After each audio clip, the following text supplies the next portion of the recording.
খাল, বিল, নদী, হাওরের এক বৃহত্তম বদ্বীপ বাংলাদেশ। একসময় এদেশে ছিল দেশি মাছের সমৃদ্ধ অতীত।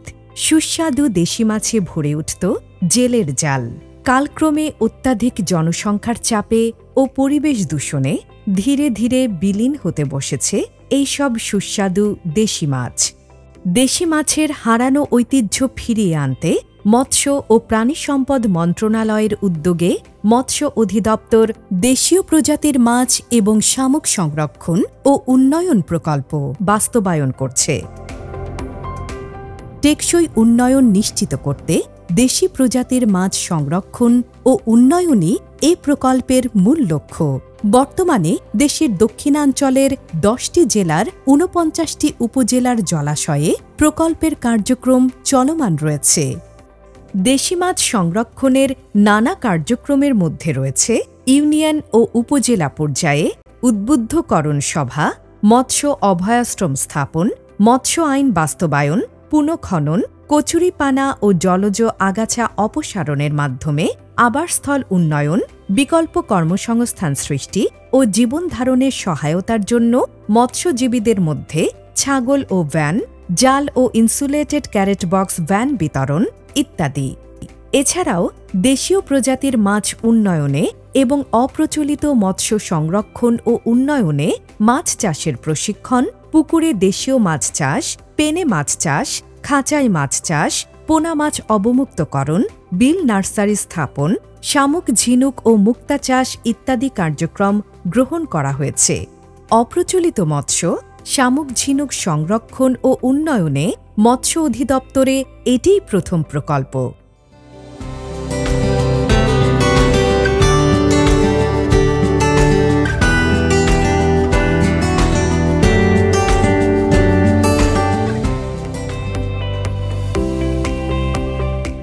দেশীয় মাছ সংরক্ষণের বিভিন্ন কর্মকৌশলের মধ্যে অভয়াশ্রম স্থাপন খুবই গুরুত্বপূর্ণ।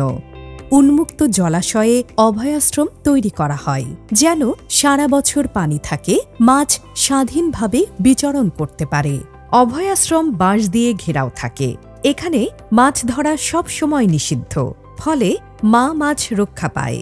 অভয়াশ্রম স্থাপনের 1 বছরের মধ্যেই আশ্চর্যজনকভাবে প্রচুর রেণুপোনা তৈরি হয়। প্রকল্পে এ পর্যন্ত মোট 130টি মৎস্য অভয়াশ্রম স্থাপন করা হয়েছে। আমাদের এই প্রকল্পের মোট সদস্য 20 জন।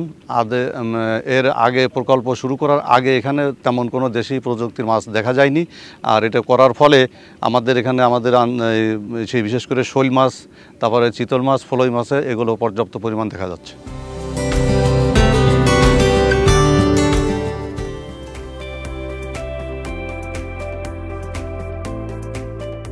প্রকল্পের আরেকটি গুরুত্বপূর্ণ কার্যক্রম হল আবাসস্থল উন্নয়ন। কচুরিপানা বা জলজ আগাছায় ভর্তি জলাশয়গুলো পরিষ্কার করে আবাসস্থল উন্নয়ন করা হয়, যেন মাছ পর্যাপ্ত অক্সিজেন পায়, স্বাধীনভাবে বিচরণ করতে পারে। আবাসস্থল উন্নয়নের আরেকটি গুরুত্বপূর্ণ কার্যক্রম হল জলাশয় পুনঃখনন। প্রকল্পের আওতায় মৎস্য অভয়াশ্রম স্থাপন ও বিল নার্সারি স্থাপনের জন্য প্রায় 60 হেক্টর জলাশয় খনন সফলভাবে সম্পন্ন হয়েছে।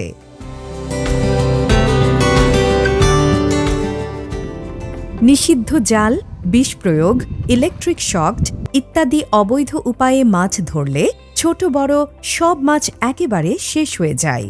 তাই অবৈধভাবে মাছ ধরা নিষিদ্ধ করতে এর বিরুদ্ধে আইনানুগ ব্যবস্থা নিতে প্রকল্প থেকে মোবাইল কোর্ট পরিচালনা করা হয়। উপজেলা প্রশাসন, মৎস্য অধিদপ্তর ও আইন শৃঙ্খলা রক্ষাকারী বাহিনীকে সাথে নিয়ে এই অভিযান পরিচালনা করে। ফলে দিনে দিনে মানুষ সচেতন হচ্ছে, অবৈধভাবে মাছ ধরা কমে আসছে, দেশি মাছ সংরক্ষিত হচ্ছে।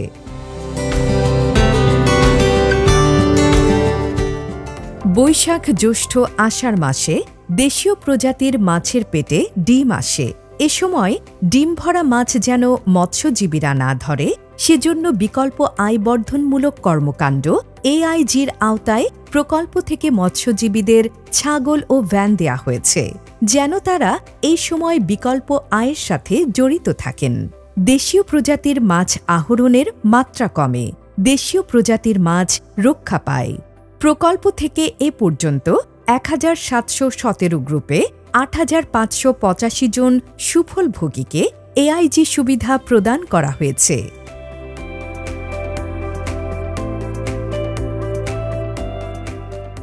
আমাকে মৎস্য অফিস থেকে 2টা ছাগল দিছিল, 2টা ছাগল দিয়ে আমরা 6টা বানাইছি। ম্যাজিক চাই, চট জাল, মশারি জাল, কারেন্ট জাল সহ নানাবিধ অবৈধ জাল ব্যবহার করে আমাদের মৎস্যক্ষেত্র ধ্বংস করা হচ্ছে। এসব অবৈধ জাল ব্যবহার থেকে মৎস্যজীবীদের বিরত রাখতে প্রকল্প থেকে বৈধ জাল বিতরণ করা হচ্ছে, যেন বৈধ জালে মাছ ধরার অভ্যাস গড়ে ওঠে। ছোট ছোট মাছগুলো ধরা না পড়ে বেড়ে ওঠার সুযোগ পায়। প্রতি 5 জনের গ্রুপে একটি করে বৈধ জাল দেয়া হয়। এ পর্যন্ত 1600 গ্রুপে 1600 বৈধ জাল বিতরণ করা হয়েছে। আমরা মধুমতি নদীতে কারেন্ট জাল দিয়ে মাছ ধরতাম এবং উপজেলা অফিস থেকে আমাদের এই জাল দিয়েছে। এ দিয়ে আমরা পুকুরের মাছ ধরি এবং টানি। এতে পুকুরওয়ালারা 4000-5000 করে টাকা দেয়। মোটামুটি আমরা এই 5 জনে মোটামুটি ভালোই আছি এখন। এছাড়াও প্রকল্প থেকে মৎস্যজীবীদের ইনসুলেটেড ভ্যান দেয়া হচ্ছে। 5 সদস্যের গ্রুপে একটি করে ইনসুলেটেড ক্যারেট বক্স ভ্যান দেয়া হয়। এসব ভ্যানে কমপক্ষে 8 ঘন্টা মাছ ভালো থাকে, যেন তারা প্রত্যন্ত এলাকা থেকে মাছ বাজারে এনে বেশি দামে বিক্রি করতে পারেন। এ পর্যন্ত 100টি গ্রুপে 100টি ইনসুলেটেড ক্যারেট বক্স ভ্যান বিতরণ করা হয়েছে।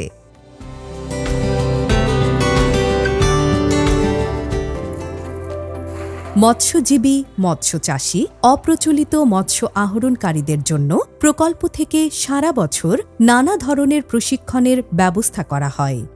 বুনিয়াদী প্রশিক্ষণ, রিফ্রেশার্স প্রশিক্ষণ, দক্ষতা উন্নয়ন প্রশিক্ষণ, শামুক ঝিনুক সংরক্ষণ ও মুক্তাচাষ বিষয়ক প্রশিক্ষণ, মৎস্য আইন বিষয়ক প্রশিক্ষণ ইত্যাদি।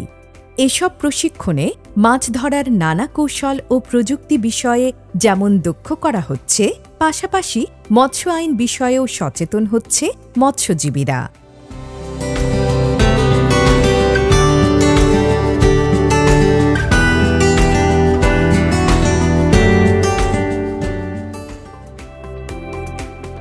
অধিক পুষ্টিগুণ, উচ্চ বাজার মূল্য, উৎপাদনশীলতা ও চাষ সম্প্রসারণের উপযোগিতার জন্য মৎস্য সম্পদ উন্নয়ন ও ব্যবস্থাপনায় কার্প জাতীয় মাছের পাশাপাশি দেশীয় প্রজাতির বিভিন্ন মাছ, কই, শিং, মাগুর, পাবদা, গুলশা, ট্যাংরা ইত্যাদির চাষ এখন সকল বিবেচনায় অগ্রাধিকারযোগ্য।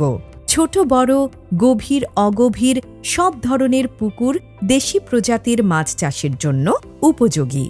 পরিবেশ বান্ধব আধা নিবিড় ও নিবিড় পদ্ধতিতে অধিক ঘনত্বে এককভাবে দেশীয় প্রজাতির মাছ চাষ করা যেমন লাভজনক, তেমনি আবার রুই জাতীয় মাছের সাথে ছোট ছোট মাছের মিশ্র চাষ করাও লাভজনক। প্রকল্পের আওতায় প্রান্তিক পর্যায়ে চাষি নির্বাচন করে মাছ চাষের উপকরণ ও কারিগরি সহায়তা প্রদান করে দেশি মাছ সম্প্রসারণের উদ্যোগ নেওয়া হচ্ছে। সদর উপজেলা উত্তর গোপালগঞ্জের কই মাছের তেমন কোনো চাষ ছিল না। আমি সর্বপ্রথম কই মাছের চাষ শুরু করি এবং এতে আমি ভালো লাভজনক হই। প্রকল্প আমাকে প্রথম পুকুর প্রস্তুত করা থেকে শুরু করে, প্রস্তুত করতে যেমন চুন লাগে, ব্লিচিং লাগে, লবণ লাগে, সেখান থেকে আমাকে সাহায্য করছে। মাছের চারা পোনা তো কেনার জন্য সেখানে আমাকে আর্থিক সহযোগিতা করছে। তারপরে মাছের খাবার দিয়ে সহযোগিতা করছে। ক্ষুদ্র চাষি হিসাবে আমার বর্তমানে প্রায় 30 লাখ টাকার মতো ইয়ারলি ইনকাম আছে। উপজেলা মৎস্য কর্মকর্তারা মাঝে মাঝে আসে, আমাকে প্রেরণা দেয়, আমাকে ওই মাছ দেখে, তারপরে খাবার ঠিকমতো দিচ্ছি কিনা সেগুলো কিছু তদারকি করে।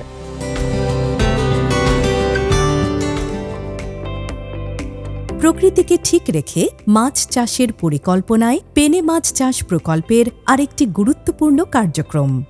আমাদের চারপাশে বিল, প্লাবনভূমি, নানা রকম খাল রয়েছে।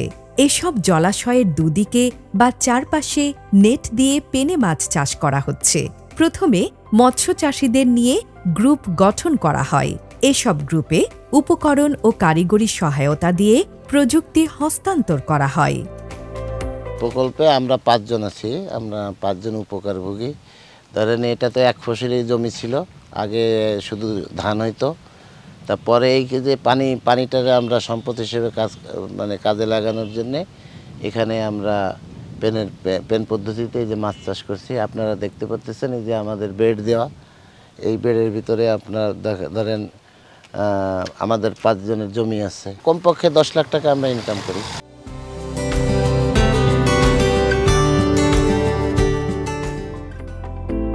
খাঁচায় মাছ চাষের ক্ষেত্রে প্রকল্পে মৎস্যজীবী ও মৎস্য চাষিদের নিয়ে 5 থেকে 20 জন সদস্যের গ্রুপ গঠন করা হয়। তাদের প্রশিক্ষণ শেষে উপকরণ ও কারিগরি সহায়তা দেয়া হয়। উপকরণ হিসেবে মাছের পোনা, মাছের খাবার, খাঁচা ইত্যাদি দেয়া হয়। প্রযুক্তি পেয়ে মৎস্য চাষিরা প্রাকৃতিক উন্মুক্ত জলাশয়ে, যেখানে হালকা স্রোত আছে, সফলভাবে খাঁচায় মাছ চাষ করছেন এবং স্বাবলম্বী হচ্ছেন। আমরা এখানে 12 জন সদস্য মিলে খাঁচায় মৎস্য চাষের একটা প্রকল্পে আছি, যেটা টোটাল তত্ত্বাবধান এবং সহায়তায় উপজেলা মৎস্য অফিস করছে। আমাদের আসলে মাছের পুকুর সংকটের কারণে আমরা নদীতে মাছ চাষে উদ্বুদ্ধ হয়েছি। আর মাছ চাষ উদ্বুদ্ধ হওয়ার আরও কিছু কারণ আছে। এর ভিতরে নদীতে মাছ চাষের প্রাকৃতিক পরিবেশটা ভালো থাকে, মাছের রোগ জীবাণু কম হয় এবং মাছের অক্সিজেন সংকট ঘটে না, মাছের বাজার মূল্যটা ভালো পাওয়া যায়, মাছ সুস্বাদু হয়।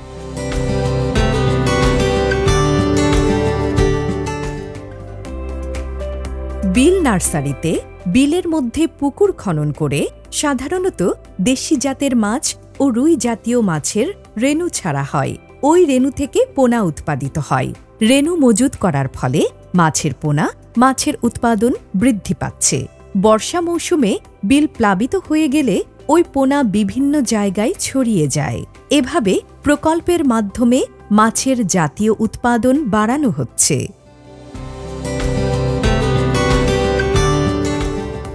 প্রকল্পের আওতায় দেশীয় প্রজাতির মাছের মধ্যে যেগুলো রেণুপোনা সহজে পাওয়া যায়, যেমন শিং, মাগুর, কই, পাবদা এবং রুই জাতীয় মাছের পোনা প্রতিবছর জুলাই-আগস্ট মাসে বিভিন্ন জলাশয়ে অবমুক্ত করা হয়। পোনা অবমুক্ত করা জলাশয়ে মৎস্যজীবীদের কমপক্ষে 3 মাস মাছ ধরতে দেয়া হয় না। এতে করে প্রাকৃতিক জলাশয়ে মাছের উৎপাদন বাড়ছে।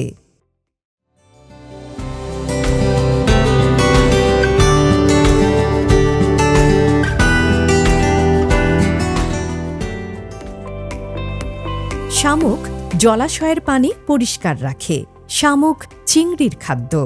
চিংড়ি চাষে ক্রমাগত শামুক আহরণে প্রকৃতিতে শামুক কমে যাচ্ছে, পরিবেশের ভারসাম্য নষ্ট হচ্ছে। তাই প্রকল্প থেকে চাষিদের শামুক ও ঝিনুক চাষে উদ্বুদ্ধ করা হয়। শামুক চাষিরা শামুক বিক্রি করে লাভবান হতে পারেন।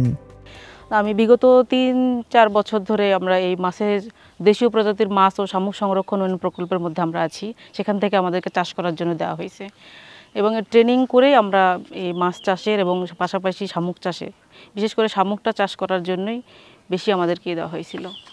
আমরা প্রায় 10 বস্তার মতো শামুক পেয়েছিলাম। তারপরে আমরা এদের কাজ শুরু করি। একইভাবে ঝিনুক চাষিরা তাদের উৎপাদিত ঝিনুক মুক্তা চাষ প্রকল্পে ব্যবহার করছেন। প্রকল্প থেকে মুক্তা চাষিরা প্রশিক্ষণ ও প্রয়োজনীয় উপকরণ ও কারিগরি সহায়তা পেয়ে মুক্তা চাষ শুরু করেছেন এবং সফলভাবে মুক্তা চাষ করছেন। ইউনিয়ন ও উপজেলা পর্যায়ে উদ্বুদ্ধকরণ সভায় এলাকাবাসীকে শামুক, ঝিনুক ও মুক্তা চাষের ব্যাপারে সচেতন করা হচ্ছে। তবে এই জিনিসটা এখন করতেই আমার খুব ভালোই লাগতেছে যে, এবং মানুষজন এবং আইয়া দেখতেও আছে যে মুক্তা চাষ কয় কিরে। গ্রামে শুনছে শুধু যে মুক্তা চাষ ঝিনুকে, কিন্তু তারা কোনো সময় দেখে না। তো অনেক লোক আয় প্রত্যেক দিনই আইয়ে দেখে যে এটা কেমন।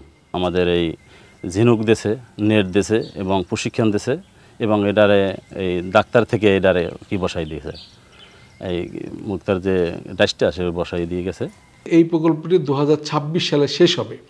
এই 2026 সালে শেষ হলেও প্রকল্পের বিষয়টি হলো প্রকল্পে কিছু কার্যক্রম থাকে, কিন্তু নির্দিষ্ট সময় থাকে। ফলে এই নির্দিষ্ট সময় হয়তো প্রকল্পের কাজ শেষ হবে, কিন্তু কাজের ধারাবাহিকতা রক্ষা করার জন্য আমাদের আরও কিছু সময় প্রয়োজন। সেক্ষেত্রে সরকারেরও কিছু সহযোগিতা দরকার আছে, কারণ অনেক সময় অনেক কার্যক্রম অনেক চাষির জন্য নতুন। দেশীয় প্রজাতির মাছ সংরক্ষণ ও উন্নয়নের এই প্রকল্প সকল স্টেক হোল্ডারের একটি সমন্বিত উদ্যোগ। এখানে মৎস্য চাষী, মৎস্যজীবী সহ সমস্ত দেশের মানুষ এর সুফল ভোগী। তাই প্রকল্পের কার্যক্রম দেশজুড়ে আরও বিস্তৃত হলে মৎস্যজীবী সহ সকল মহলের সচেতনতা ও ঐকান্তিক প্রচেষ্টা যুক্ত হলে অবশ্যই ফিরবে দেশি মাছের রূপালী প্রাচুর্য।